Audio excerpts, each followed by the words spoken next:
بھٹی صاحب اب جس طرح ہم بات کریں بوفیز کی بات کر رہے تھے, اب سب کی مین پریورٹی ہوتی ہے کہ کسی بھی جگہ پر جائیں تو وہاں پہ مٹن جو ہے نا وہ لازمی کھائیں, اس کے بعد ہوتا ہے بیمار بھی ہو جاتے ہیں. ایک اچھے مٹن کی پہچان کیا ہے, اگر لیٹ سپوز میں یا کوئی بھی یا ہی نہ کوئی بھی جائے کھانا کھانے, کہ ہم اس کی کوالٹی کو کیسے میک شور کر سکتے ہیں کہ اچھا ہے, یا کس طریقے سے ہمیں اس کے حوالے سے پتہ چل سکتا ہے؟ اچھا دیکھیے, سب سے پہلی چیز تو یہ ہے کہ جب پک جائے نا تو پھر اس کے بعد اس کا ایکچوئل آپ کو فیل کرنا, اس کو چیک کرنا نا بڑا مشکل ہو جاتا ہے. یہ بہت ایکسپرٹ لوگ ہیں جو اس کو وہاں پہ چیک کر سکتے ہیں پکے ہوئے کو. ٹھیک ہے, ٹھیک, وہ بڑے کم لوگ ہوتے ہیں جو اس کو دیکھتے ہیں کہ اس کا ٹیکسچر کیسا ہے, اس کی کٹنگ کیسی ہوئی ہے, اور وہ تو یہاں تک کلر بھی, لیکن وہ چونکہ مسالوں کا کلر اوپر چڑھ چکا ہوتا ہے, وہ تو یہاں تک بھی بتا دیتے ہیں کہ یہ کتنی بار گرم ہوا ہے. اچھا, اس حد تک بھی ہمارے عاصم بٹ صاحب جو امبرسریہ والے ہیں, یا عدنان بٹ صاحب انارکلی ایونٹ کمپلیکس والے, یہ اتنے سیانے ہیں, انہیں پتہ ہوتا ہے. تو لیکن یہ عام آدمی نہیں پہچان سکتا. ہم عام آدمی کو یہ بتاتے ہیں کہ وہ خریداری کرتے وقت وہ کیسے پہچانے. جب آپ نے خریداری کرنی ہے تو نارملی ہماری پریفرنس ہوتی ہے کہ ہم دیکھتے ہیں کہ کوشش کرتے ہیں کہ ران مل جائے. ٹھیک, اور ران بھی ہم وہ کرتے ہیں کہ پنک سے کلر کی ہو, بڑی اچھی فریش سی لک اس کی ہو, چمکدار ہو. ٹھیک, ہم یہ دیکھ رہے ہوتے ہیں. تو آپ کو میں نشانی جو بتانا چاہتا ہوں وہ یہ ہے کہ پہلی چیز کہ ران کی نسبت دستی جو ہے وہ زیادہ اچھی ہے کھانے میں. وجہ اس کی یہ ہے کہ بکرا جو ہے اس نے جب بیٹھنا ہے نا زمین پہ, تو اس نے اپنی ران کے بل پہ بیٹھنا ہے. اس کی وجہ سے ران کا گوشت جو ہوتا ہے اس کا ریشہ موٹا ہو جاتا ہے, سخت ہو جاتا ہے, ڈرائی ہو جاتا ہے. ٹھیک ہے, اس کو چباتے ہوئے آپ کے جبڑے تھک جاتے ہیں. اس کی نسبت جو دستی ہے اس کا گوشت جو ہے زیادہ جوسی ہوتا ہے, نرم ہوتا ہے, کھانے میں لذت زیادہ ہوتی ہے, ٹینڈر زیادہ ہوتا ہے. ٹھیک, تو ران کا گوشت جو ہے اس کی نسبت آپ دستی کو پریفر کریں. دوسرا یہ ہے کہ وہاں پہ جب گوشت لٹکا ہوا ہو تو آپ نے اس پہ غور سے دیکھنا ہے.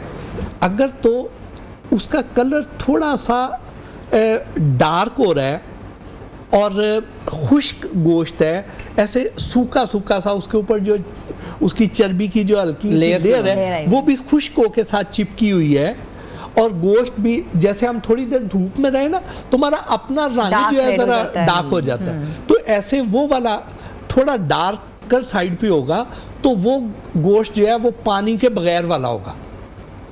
ران, اب جیسے گرمی آ رہی ہے, اگر تو آپ ران کو ہاتھ لگاتے ہیں اور آپ کو ران ٹھنڈی محسوس ہوتی ہے گرمی میں, تو اس کا مطلب یہ ہے کہ اس کے اندر پانی ہے. ٹھیک ہے, آپ اس گوشت کی اگر بوٹیاں لیں اور اس کو ایک شاپر میں ڈال دیں اور اوپر اس کو گانٹھ لگا دیں, تھوڑی دیر بعد آپ دیکھیں گے کہ نیچے پانی ڈپازٹ ہو گیا ہے.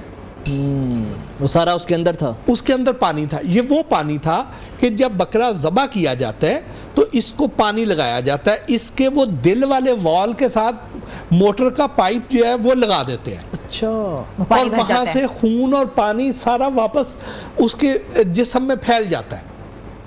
اب وہ گوشت صحت کے لیے اچھا نہیں رہ گیا. آپ اس کو دیکھیں گے کہ جو پانی نیچے اکٹھا ہوا ہے وہ بھی لال سرخ رنگ کا اکٹھا ہوا ہے, اس کے اندر خون کی آمیزش ہے, اور وہ ہماری صحت کے لیے تو اچھا نہیں. آپ دیکھیں نا کہ ہمیں کوئی بھی ڈیزیز ہوتی ہے تو ہم اپنا بلڈ ٹیسٹ کراتے ہیں. بلڈ ٹیسٹ کیوں کرواتے ہیں؟ وہ اس لیے کرواتے ہیں کہ جو بھی وائرس ہے, جو بھی بیماریوں کے جراثیم ہے, وہ خون کے ذریعے ٹریول کرنے ہیں. اسی لیے خون کی ہمارے دین میں بھی ممانعت ہے. اچھا, آپ نے تو یہ گوشت کا بتایا نا, تو ہم نے تربوزوں کے اندر انجیکشن لگا دیے تھے جس کا پوسٹ مارٹم آپ نے کیا تھا, اور وہاں ایسے سے وی لاگ آئے تھے بھائی کہ اب تربوز کھانے والے نہیں رہے, یہ تو ملاوٹ والے تربوز ہیں, اس میں تو عجیب قسم کی ملاوٹ ہے, بچے مر رہے ہیں, لوگ مر رہے ہیں, پوری زندگی خراب ہو گئی. تو اس کے اوپر اب کن کن چیزوں پر ملاوٹ آ رہی ہے؟ دیکھیے, تربوز میں تو نہیں انجیکشن لگ سکتا, یہ ہم نے آپ بالکل ہم نے تو کر کے دیکھا تھا, ایکسپیریمنٹ بھی کر کے دکھایا. ٹھیک, لیکن جو خربوزہ ہے, خربوزہ جو ہے آپ پھیکا پریفر کر لیں, میٹھے کا اصرار نہ کریں. وجہ, پھیکا خربوزہ آپ کو فائدہ دے سکتا ہے میٹھے کی نسبت, کیونکہ اگر تو وہ دکاندار, وہ پھل فروش یہ کہتا ہے کہ یہ شرطیہ میٹھے ہیں, تو شرطیہ میٹھے تبھی ممکن ہے کہ اگر اس نے خود میٹھے کیے ہوئے ہیں. ورنہ شرطیہ کیسے ہو شرطیہ کیسے ہو سکتے ہیں؟ وہ اس کون سا اندر سے گھس کے آیا، ٹھیک؟ تو وہ اس نے اس کو انجیکشن خربوزے کو لگ سکتا ہے، کیونکہ انجیکشن یہ سویٹنر کا لگایا جاتا ہے. تربوز کی جو بات ہو رہی تھی اس میں کلر کا تھا، ٹھیک ہے. سویٹنر ٹرانسپیرنٹ ہوتا ہے اور یہ اس کو جس سائڈ پہ ڈنڈی ہوتی ہے اس سائڈ سے لگتا ہے. کئی بار آپ خربوزہ کاٹ کے کھائیں نا تو وہ ایک سائڈ سے میٹھا ہوگا اور ایک سائڈ سے پھیکا ہوگا. 10 منٹ کلوزنگ کرنی، یہ بھی بتا دیں کہ کن کن پھلوں میں یہ ملاوٹ ایسی ہو سکتی ہے جس کا ہم آئیڈیا کر سکتے ہیں؟ گرمے میں اور خربوزے میں یہ والی ہو سکتی ہے اور کسی میں نہیں ہو سکتی. اچھا، اب وہ جس سائڈ سے وہ میٹھا زیادہ ہوگا اس سائڈ سے آپ دیکھیں گے کہ وہ نرم بھی زیادہ ہو رہا ہے، گل بھی رہا ہے، کیونکہ اس نے جب اس کو آپ نے باہر سے پانی انجیکٹ کرنا ہے تو اس کی لائف تیزی سے ختم ہونا شروع ہو جاتی ہے. تو آپ اس سے بچ جائیں، آپ پھیکا پریفر کر لیں، اس کی افادیت لیں، چسکے نہ لیں.